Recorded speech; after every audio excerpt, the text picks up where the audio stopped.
Everybody smiles in the same language. A smile, let your light come shining through. Welcome to the Celebrate Happiness Roadshow podcast. I'm Sandra M., coming to you from Santa Fe, New Mexico, the land of enchantment. I interview people from all parts of the world about what happiness means to them. What are they in love with? In each episode, we'll give you a key to happiness to include in your life. And of course, we'll play a happy tune from my live Celebrate Happiness Roadshow. A smile doesn't cost you anything. Today we're talking with Dr. Kina Murphy, the Chief Scientist and Africa Policy Lead for Campaign for Nature, which is the organization that has called on world leaders to commit to protecting 30% of the planet by 2030. Holding a Ph.D. in ecology and a master's in community and regional planning, Kina has worked for over 25 years throughout Africa, Asia, and North America, focusing on biodiversity monitoring and market-based approaches to conservation. Welcome, Kina. I am very excited to talk to you about happiness. How are you doing today? I'm great. Thanks so much for having me. And yeah, it's really a pleasure to be here. Well, you know what I'm thinking? I need to ask you the question I ask everybody just to start off, and that is, what makes you happy? I'm assuming it has something to do with nature. I know that when I go out in nature, I'm really happy. I mean, it just calms me down. It takes all the stress away. I feel connected to something larger than myself. But that's how I feel. Mm-hmm. And this is about how you feel. You're right. I mean, you know me too well. Yeah, I would say that. I mean, what really makes me, I think happiness for me, though, just in general, is actually being peaceful, finding that space where you're in balance with yourself and the things around you. And you know, for me, that is being in nature. I think for other people that might not be so, but you know, I grew up in the wilderness, and so for me, it's my sanctuary. It's my place of peace. It's where I feel at home.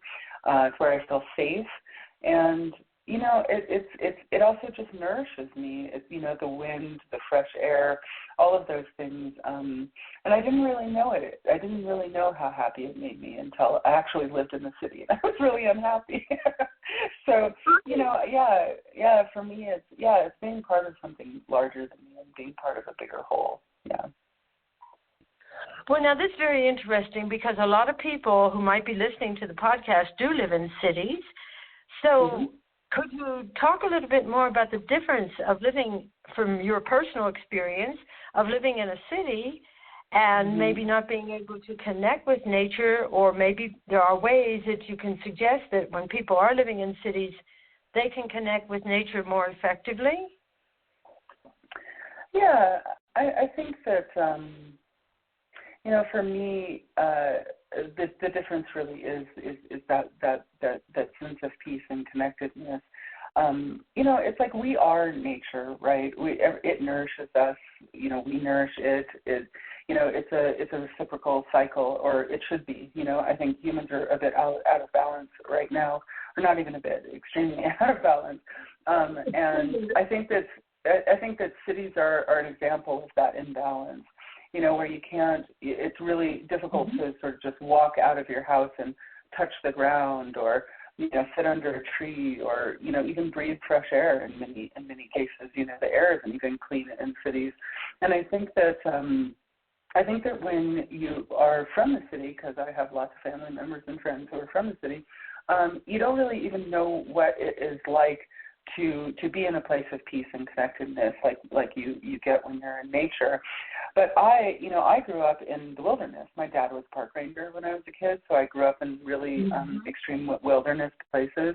You know, there was no sound at night when I was going to sleep.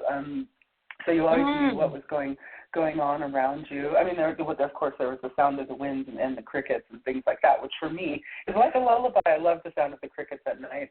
And also I think I'm African American, and I grew up in really small, sort of hick towns. Or maybe I shouldn't say that. Maybe that's not politically correct. Sorry, but I just grew up in very small towns, rural places, and it was difficult. People were very mean and judgmental, and for me, I could always just escape to the wilderness. And it was a place where I wasn't judged or, seen based on the color of my skin or people didn't have their preconceived opinions about me, and I could just feel free. And I think it's a huge thing that is missing when you're in the city. One, you're always scrutinized by the eye of other humans and what somebody else is wearing or what car they're driving or what other human beings are doing. And you don't sort of gain this like depth of understanding that that we are part of a bigger whole, and it is the very thing that nourishes us, right? And it's what it breathes life into us, literally. And I think if you can't connect to that, it hurts the spirit, it hurts the soul, and one of the things that happened to me when I was really young, I was 18, I guess, when I moved away from my parents' house and started living in cities because I had to go to college. And it wasn't even very big cities. I moved to Santa Fe, New Mexico, right, which is a very small place and not a city by most people's standards, although I have lived in Chicago a bit as a teenager and before I came to Santa Fe because my mom was from there and had moved back. But I developed cancer at a really young age. I was 19 years old. I got cancer, and I'm 100% sure that it was literally because my nervous system couldn't handle all of the kind of outside or artificial inputs that came from living in the city, from the toxins of cars and other machines to just, the electrical sort of vibrations and the noise and frankly, I was somewhat afraid, I was a bit afraid because I'd never interfaced with that many people all at the same time, nor had the stress of they're scrutinizing my sort of every move, So I guess that's. Let me ask this question. I'm fascinated by what you're saying, because you were saying your nervous system couldn't take it when you went into the cities because you had been so many years in nature and connecting to nature where you felt safe, where you felt comfortable, where you could connect to the whole and felt balanced. So now my question is, once you got in the city and you got cancer, how did you mitigate that? How did you, because here you are today and you're the chief scientist and you're traveling the world and doing all kinds of things. So at 19, you did something, and I think our audience would love to know what you did. Well, I don't think it's any sort of remedy for cancer in general, because lots of people ask me that question. But I think for me, being in the city caused me an extreme amount of stress, right? So what I did was I moved back out to the mountains where I was mostly off grid, and I didn't have the interference of noise and electricity and all those things. I sort of religiously took every herb. I'm a scientist, obviously, so I tried to find out facts about how to solve things, and I just took every single herb that was recommended for the cancer. But I think what really did it is that I just reduced my stress. I took away all of those things that stressed me out. I knew that I couldn't. It's sort of why I chose the career that I did, because originally all I wanted to do was just be in the wilderness and doing science, doing research, looking at animals and plants and other critters and so I made a really conscious decision not to do things in my life that would stress me out, and to let go of a lot of the worry, that I was experiencing, which was also new to me, and reconnect with my sense of place and and biodiversity in general. And I think that's what did it. It was just the sense of peace. But of course the herbs and and getting rid of the noise and all of those things, and just finding peace within myself, which honestly nature just helped me do. And it helped me figure out what direction I wanted to go in my life, like what really mattered to me. And I had short periods of doing the city thing and trying to be stressed out and be an overachiever and show that I was worthy of everything. And competing. Mm-hmm. Yeah.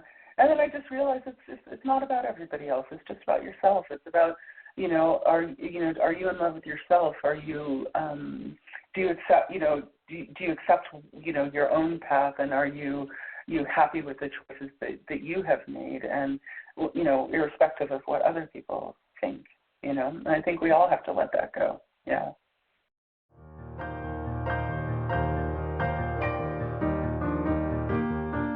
Join Sandra M. at her live performance of the Celebrate Happiness Roadshow, a toast to love and happiness in life. It's an uninhibited musical adventure, Sunday, February 4, 3 p.m. at the Santa Fe Women's Club. Our next adventure is guaranteed to awaken your happiness vibe. Celebrate with upbeat rhythms, love songs, special guests, and fun stories, some told by you in the audience. Enjoy Todd Lowry, Sandra's musical guest and accompanist, singing his happy and hopeful originals. To celebrate happiness with Sandra M. and the Celebrate Happiness Roadshow, email sandra@sandramcknight.com. Stay tuned for ticket information and save that date, Sunday, February 4, 3 p.m. to celebrate happiness with Sandra M.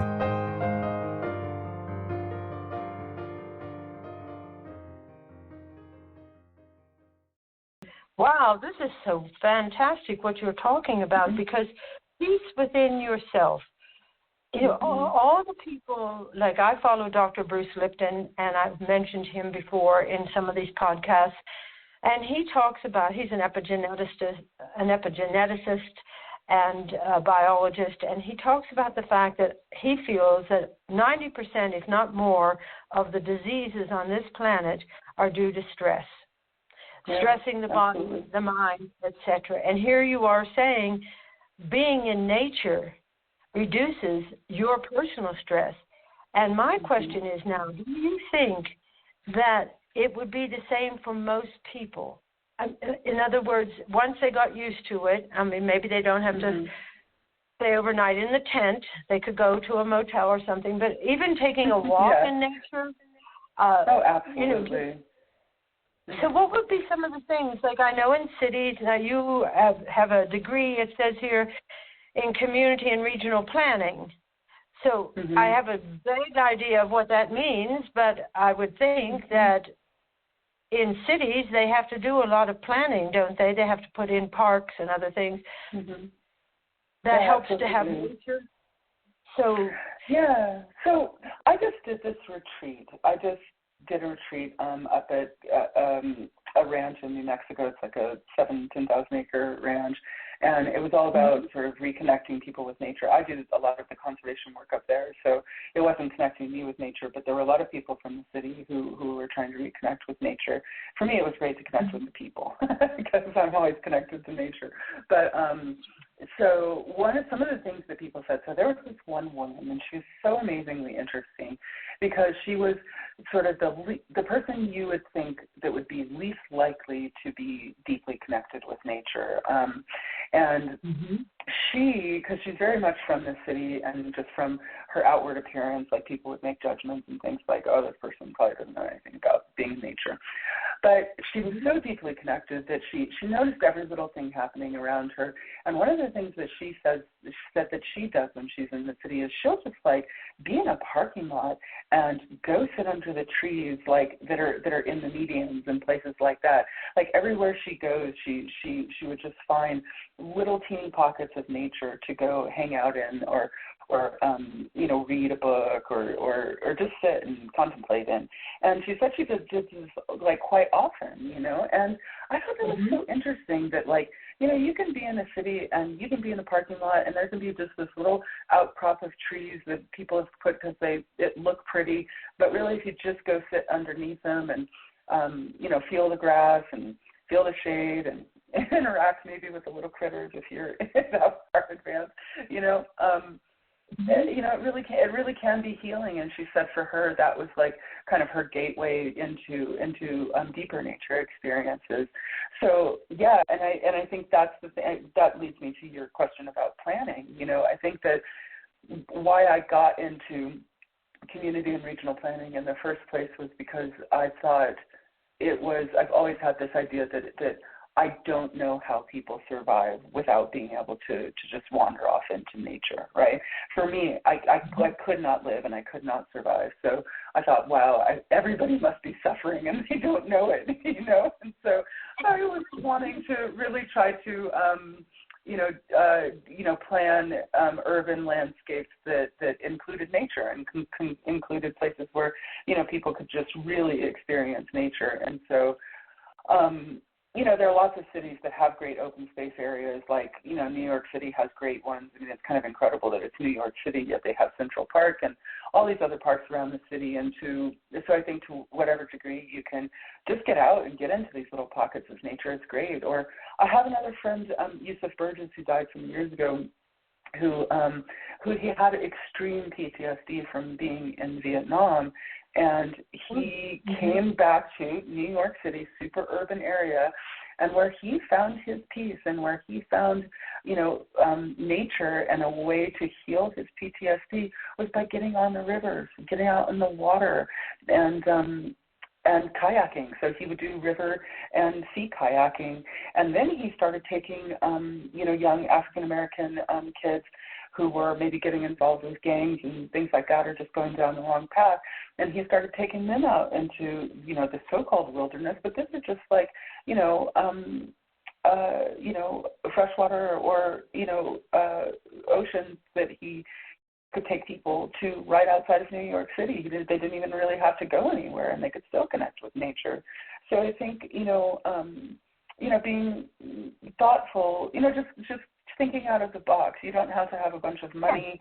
You don't have to have a lot of time, but you can find those little pockets of nature and or you can hug a tree, breathe, try to breathe some fresh air there while you're sitting next to a tree, and then it'll evolve from there, and it'll lead you to new places, like it did Yusuf, and it did my friend Cece, who was at the Wilderness Exchange program that I just did. Yeah. Fantastic. I love the concept of gateway to nature, gateway into nature. And I do know that animals have to compete with a lot of difficulties, right, in cities. And so in the planning, people have made efforts to help animals. I think you know something about that, right? How do we work? So urban corridors.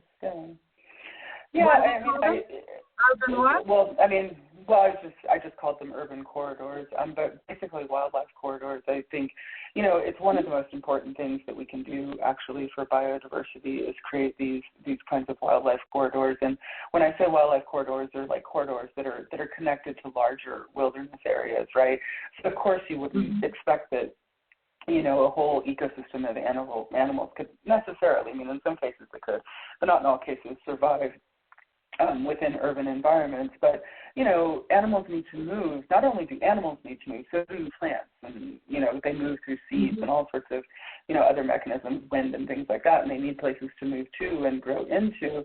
And so if we create these corridors that go through urban areas that connect to larger wilderness areas, then we're doing a tremendous service to wildlife.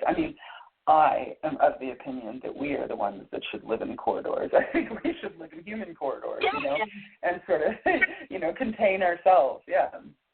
So an example. I'm sorry to interrupt here a moment. An example of a corridor would be like underneath the highway, so that the animals can cross underneath the highway as opposed to having to go across the highway and be killed. Is that basically what we're talking about? Well, that's one example. So yeah, we did a huge project, and there are lots of projects around that. I mean, so those are linear infrastructure corridors. So if you have these linear infrastructure, human infrastructure that's on the landscape, then that is probably one of the hardest situations for wildlife to really mitigate or get around, because there's no way around it, right? Animals will look for a way around, but if you have a highway that's stretching across the country, there's no way around, right? Or a railroad line, or any kind of other linear infrastructure. So in those cases, you have to create corridors that go either under them or over them, something like that, so that wildlife can get through. And we did a big project. We had a group of Mongolians that came here because as they were starting to do a lot of their linear infrastructure planning, they were able to get ahead of the game and actually put in these wildlife underpasses and overpasses. But that's not the end of the story. Really, we have these huge urban environments that just take up huge swaths of landscape, and while we can create underpasses and overpasses along our highways and railroad lines, we still have these cities that are impeding movement for animals and other species.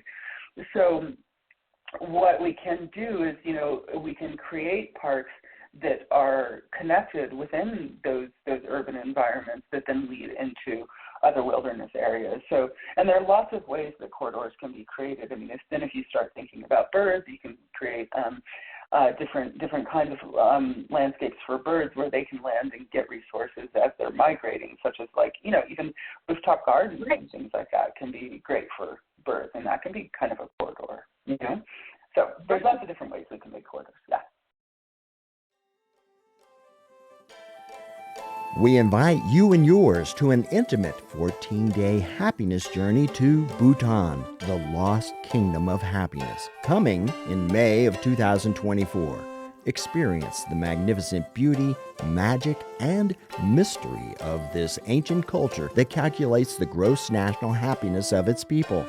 Happiness, Bhutan style, is an adventure of a lifetime. Go to BhutanLostKingdomTours.com and click on Special Tour Packages to download your itinerary for Being in Love with Life, a happiness journey to Bhutan with Miss Sandra McKnight. And remember, celebrate happiness with Sandra M.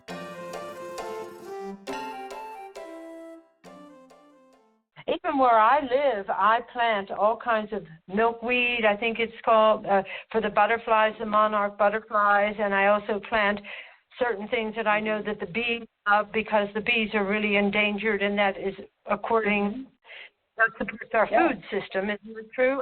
Yes. Absolutely, yeah.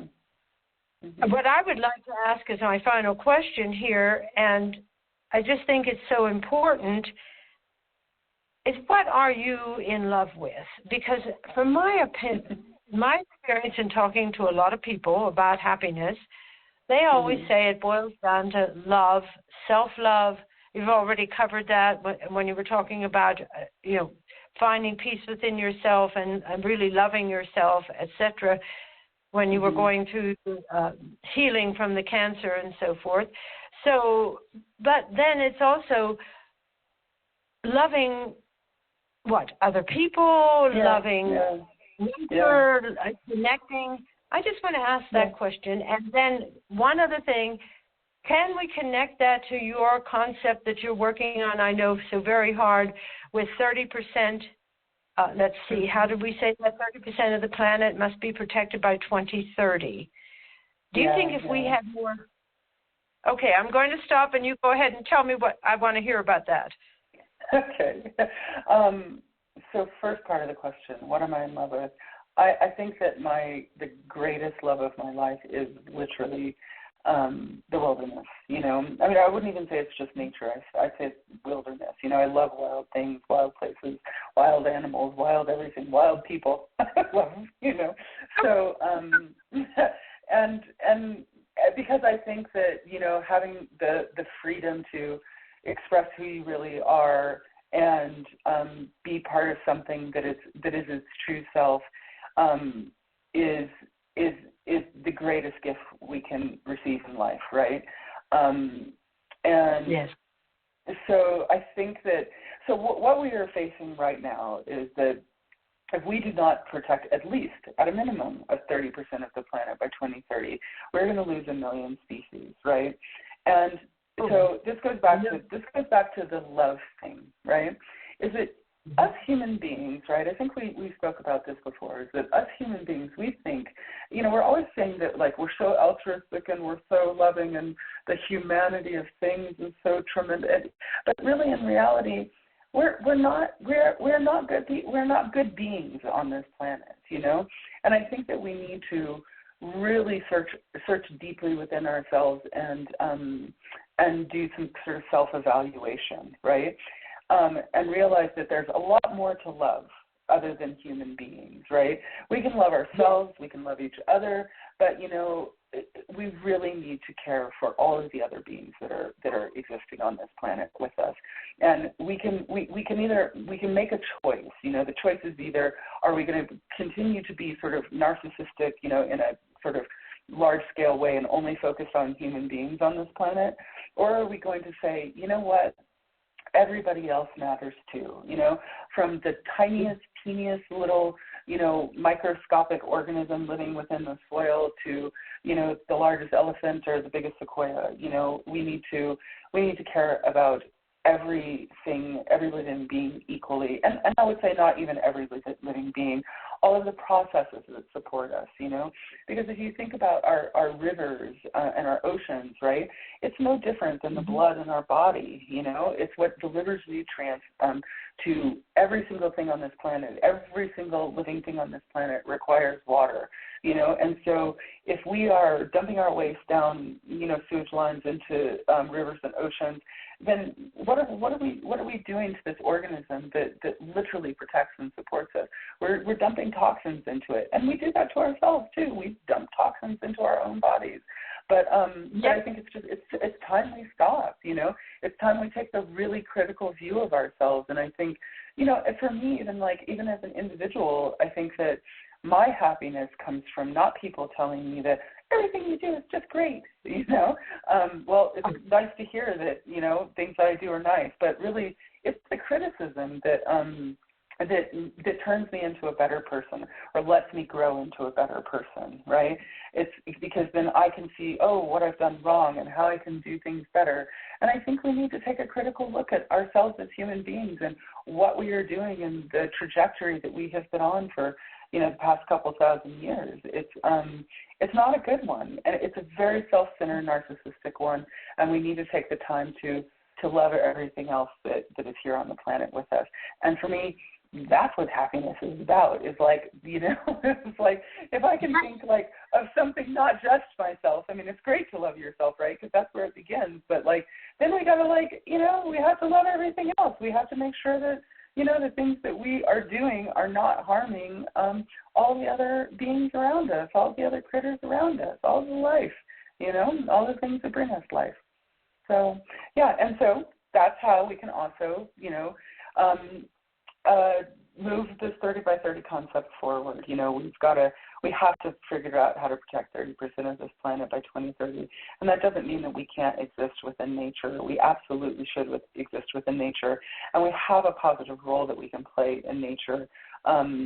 We just have to get rid of all the negatives, and then we can be a supportive, integral, sort of uplifting part of the whole process.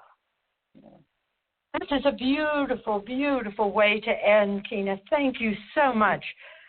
Yeah. I really love the idea that, yes, we start to love ourselves, etc., but love is the basis for learning to care for every human being, not human being, but every being on the planet. And I'm assuming that also includes plants, because Absolutely. They're living. Yes, right. Yeah. Mycorrhizae, plants, bacteria, bugs, birds, everything. Yeah, and I love your idea. Biodiversity. Mm-hmm. Yeah, that's literally what biodiversity is, and I just love also your comparison to the rivers carry the nutrients, right, of the earth, and everything is interconnected. And comparing it to our blood system, I mean, that makes it very real, because that's something we understand, right? Yes. Right. Thank you. Thank you so much. Yeah. Did you have any last thoughts that you wanted to say?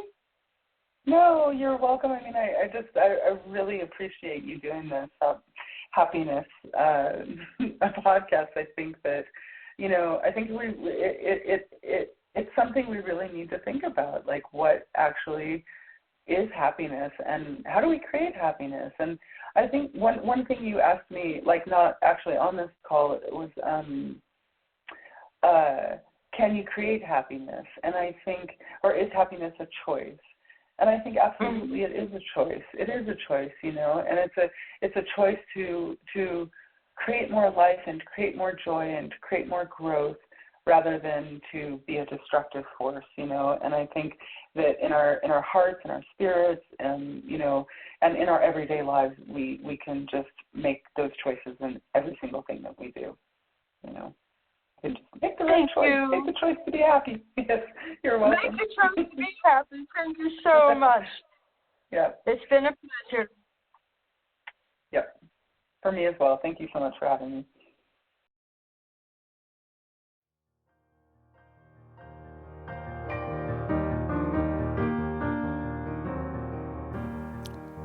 Weekly Key to Happiness 16.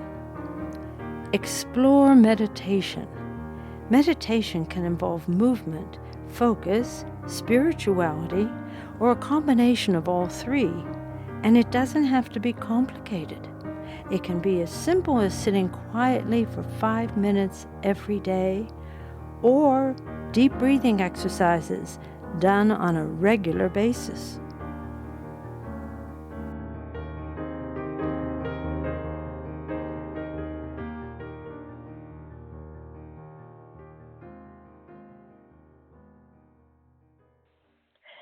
Newsflash, remember to sign up for your personal copy of Our Keys to Happiness. It's easy. Go to sandramcknight.com and click on Keys to Happiness. Thank you for tuning into the Celebrate Happiness Roadshow with us. And if you enjoyed the conversation, please help build our happiness community by sharing this podcast with friends and family. And before I go, I'd like to thank today's guest, Kina Murphy, for sharing her happiness story.